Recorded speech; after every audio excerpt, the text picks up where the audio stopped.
கொலுசானது தொலைந்து விட்டது ஐயா. ஒரு கொலுசு தொலைந்து விட்டது. யாராயிலும் எடுத்திருந்தால் உடனடியாக அந்த கொலுசை கொண்டு வந்து காவல்துறை அதிகாரிகள் இடத்திலே கொடுக்க வேண்டும் என்று கேட்டுக்கொள்ளப்படுகிறார்கள். அதாவது ஆலயத்தில் தொலைத்த பொருளை யாரும் எடுத்து செல்லக்கூடாது. கோயில்ல கிடைத்ததை எடுக்கவும் கூடாது, கோயில தொலைச்சிட்டு போக கூடாது. நீங்க தாத்தா சொல்லுவாங்க.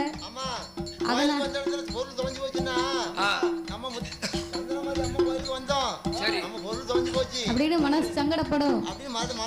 அதனால யாராவது எடுத்திருந்தாலும் நிர்வாகத்துல கொண்டு வந்து கொடுங்க. அம்மா அதுல இருந்து உங்களுக்கு கூட ஒரு மடங்கு கொடுப்பா. நல்ல விளைச்சல் அப்பேற்பட்ட இறைவன் வாழும் அந்த கைலாச வாசலில் ஆண்டவனாகிய சாட்சாதி சிவபெருமான் யானை தோல் போர்வையும் புலித்தோல் ஆசனங்களோடு சக்தியோடு ஆண்டவன் கையிலே குழுவிருக்க இறைவனோடு இன்னும் யார் யாரெல்லாம் குழுவிருந்து வருகின்றார்கள்.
சக்தியோடு ஆண்டவன் கையிலே குலவிருந்து வருகின்றார்.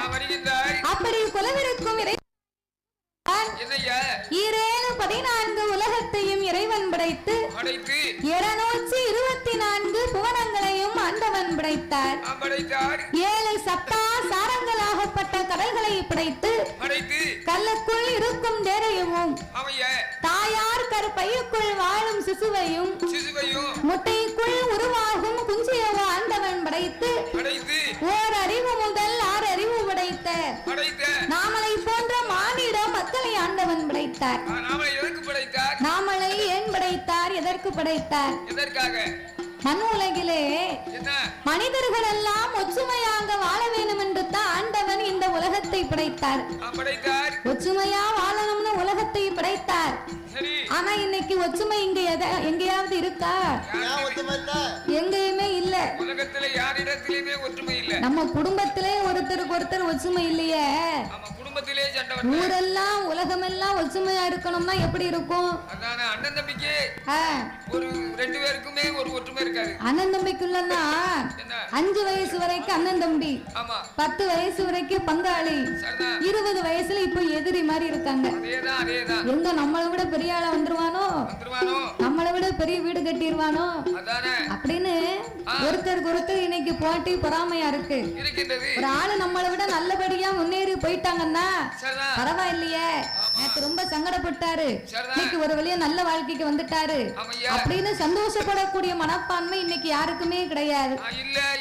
போட்டி பொறாமைகள் தான் அதிகமே தவிர நல்ல உள்ளம் யாருக்கும் அதிகமா கிடையாது. அப்ப ஆண்டவே நல்லவர்கள் வந்து குறைய பேர்கள் தான் இருப்பார்கள். ஆமா, கெட்டவர்கள் வந்து அதிகமா இருப்பார்கள். ஏகப்பட்ட பேர் இருப்பாங்க. அதான் அதர்மம் அதிகம். ஆமா, அதே மாதிரி தர்மம் கம்மி. கம்மி. சரி, அப்போ இந்த ஆண்டவனாகிய பகவான் மண் உலகிலே மனிதர்களை எல்லாம் ஏன் படைத்தார்? சிவனுடைய படிவத்திலே இதோ நின்று கொண்டிருக்கிறார்களே, நாமளை பெற்றெடுத்த தந்தையை படைத்தார். அம்மா சிவசக்தி இருக்காளே இந்த சந்தன மாரியம்மா, அந்த அம்மாளுடைய வடிவத்திலே நாலா பக்கமும் அமர்ந்து கொண்டிருக்கிறார்களே. தாய்குல தங்கம் மாதவர் குல மாணிக்கம் நாங்களை 10 மாதம் சுமந்து பெற்று எடுத்த தாய்மார்களை படைத்தார். நாங்கெல்லாம் சக்தியின் அம்சம். எங்களெல்லாம் சாதாரணமா நினைக்க கூடாது. சாதாரணமா நினைக்க மாட்டேன். நான் வீட்டை விட்டு வெளியே வரும்போது என்ன என் பொண்டாட்டி காலில் விழுந்து கும்பிட்டு தான் வருவேன். அதானே நீ நல்லா இருக்க. அவ்வளவுதான் தெய்வமா நினைச்சுக்கிட்டு இருக்கேன். பரவாயில்ல. ஆமா, நீங்களும் சக்தியின் அம்சம்ல. அப்ப ஆண்டவனாகிய பகவான் ஆணென்றும் பெண்ணென்றும் அகில உலகத்தையே உண்டு பண்ணி நாமளுக்கெல்லாம் என்சான் உடம்பை கொடுத்தார், ஒரு சான் வயற்சை கொடுத்தார். என்சான் உடம்பு ஒரு சான் வயிறுனா என்னம்மா? என்சான் உடம்புன்னா அவங்கவங்க கையால அவங்கவங்க உடம்ப அளந்து பார்க்கணும். அது நெட்டையரா இருந்தாலும் சரி, அவர் குட்டையரா இருந்தாலும் சரி, அவங்கவங்க கையால அளந்து பார்க்கணும். அப்ப அவங்கவங்க கையால அளந்து பார்த்தா 8 சாண்டா இருக்குமா இந்த உடம்பு? அதுதான் சொல்லிருக்கா என்சான் உடம்புன்னு சொல்லிருக்கா. என்சான் உடம்பு. என்சான் உடம்புல ஆண்டவே ஒரே ஒரு சான் மட்டும் இந்த வயத்தை கொடுத்தாரு. ஒரே ஒரு சான் வயிறு. ஒரு சான் வயத்தை கொடுத்ததுக்கு உலகத்துல என்ன பாடுபட வேண்டியிருக்கு? என்ன பாடுபடுதோம்? ஊரு விட்டு ஊரு, மாவட்டம் விட்டு மாவட்டம், நகரம் விட்டு நகரம், மெட்ராஸ் வரைக்கும் போக வேண்டியிருக்கு. டெல்லிக்கும் போக வேண்டியிருக்கு. எதுக்கு? இந்த ஒருச்சான் வயிற்றுக்கு. இந்த ஒருச்சான் வயிற்றுக்கு. பிறகு காய்ச்சல் வந்தாலும் மண்டை அடிச்சாலும் என்ன ஆனாலும் சரி, ஒரு மாத்திரை வாங்கி போட்டுக்கிட்டு ஒன்ன குத்துனோமா வீட்டுக்கு விட்டு வந்தோமான்னு இருக்கணும் அப்படின்னு நம்ம நினைக்கும். அப்பதான் 10 ரூபாய்க்கு உழைக்க முடியும். ஒருச்சான் வயிற்றுக்கு தானே எல்லாம் இந்த ஒருச்சான் வயிற்றுக்கு தான். ஒருச்சான் வயிறு நம்ம சாதாரணமா சொல்லக்கூடாது. இந்த ஒருச்சான் வயிற்றுக்கு காலையில எஞ்சோன்னு மூஞ்சி கழுவுனோன்னு 2 கிளாஸ் காபி, காலையில 8 மணிக்கு 10-14 இட்லி, 1 மணிக்கு நல்ல சாப்பாடு, 3 மணிக்கு காபி, 4 மணிக்கு நைட் 8 மணிக்கு சப்பாத்தி. நம்ம எதை போட்டாலும் அத்து போகுது. அப்ப ஒரு சான் வயசுல சாதாரணமா சொல்லக்கூடாது. இந்த உலகத்துல விளையுது பூராமே நம்ம வயிற்றுல அத்து போகுது. அப்ப இந்த ஒரு சான் வயத்தை கொடுத்ததுக்கே நம்ம உலகத்துல இந்த பாடுபட்டோம்னா ஆண்டவன் உடம்பெல்லாம் நமக்கு வயத்தை கொடுத்தா நமக்கு என்ன பாடு? அதே போல ஒரு சான் வயிறுக்கே உலகத்துல விளையுதே காண மாட்டேங்குது. இந்த உலகமே தாங்காது.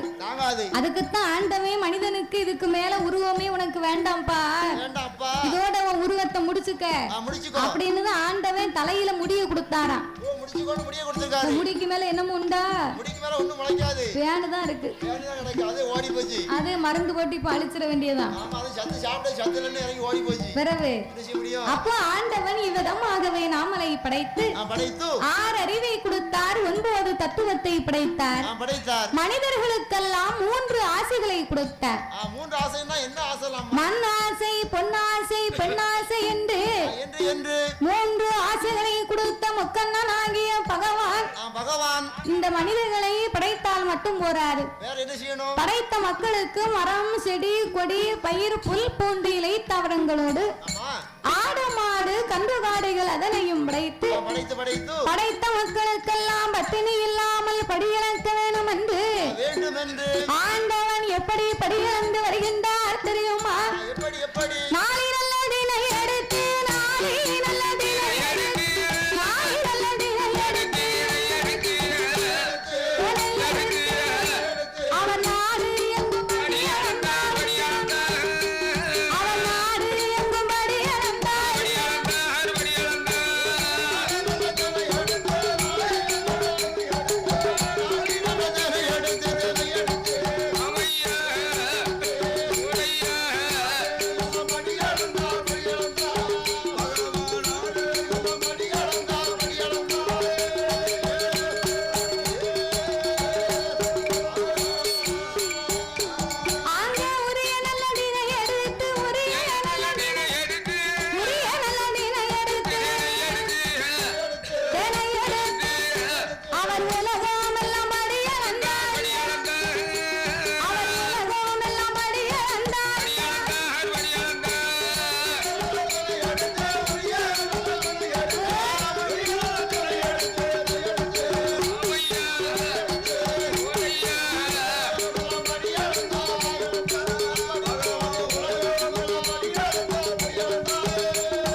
கொடுத்தார்.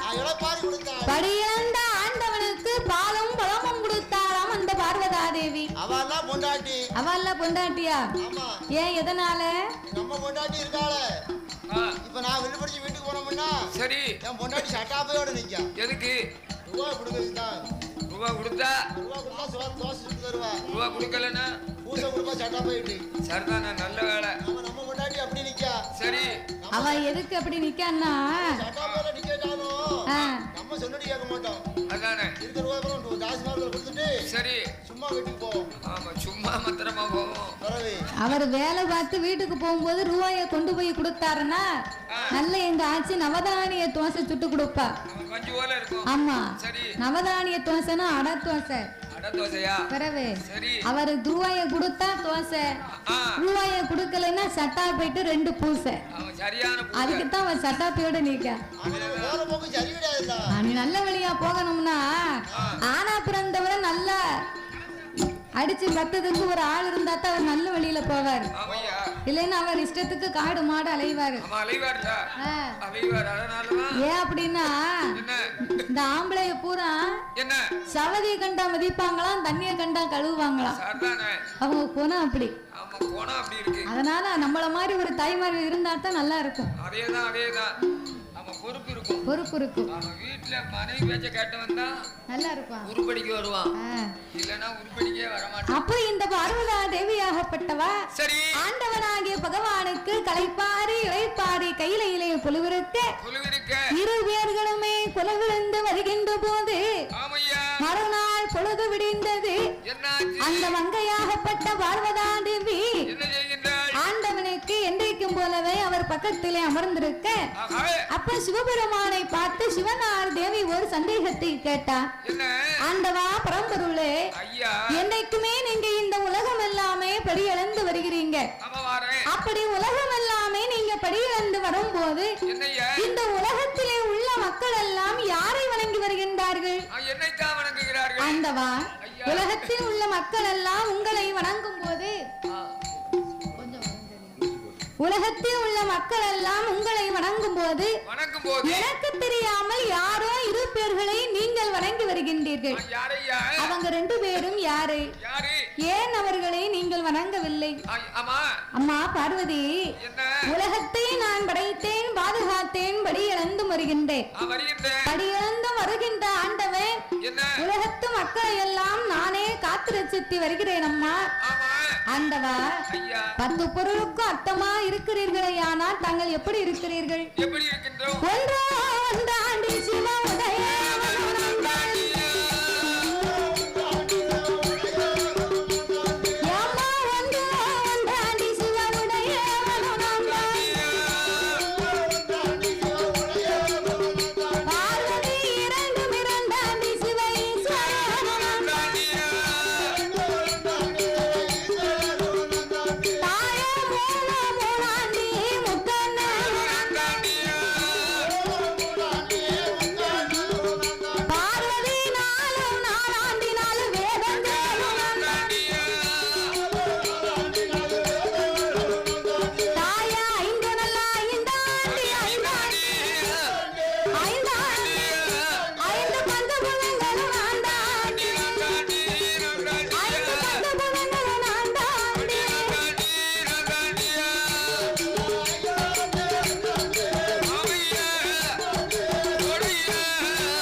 இந்த பூமியும் நான் தான், பூகம்பமும் நான் தான் பார்வதி.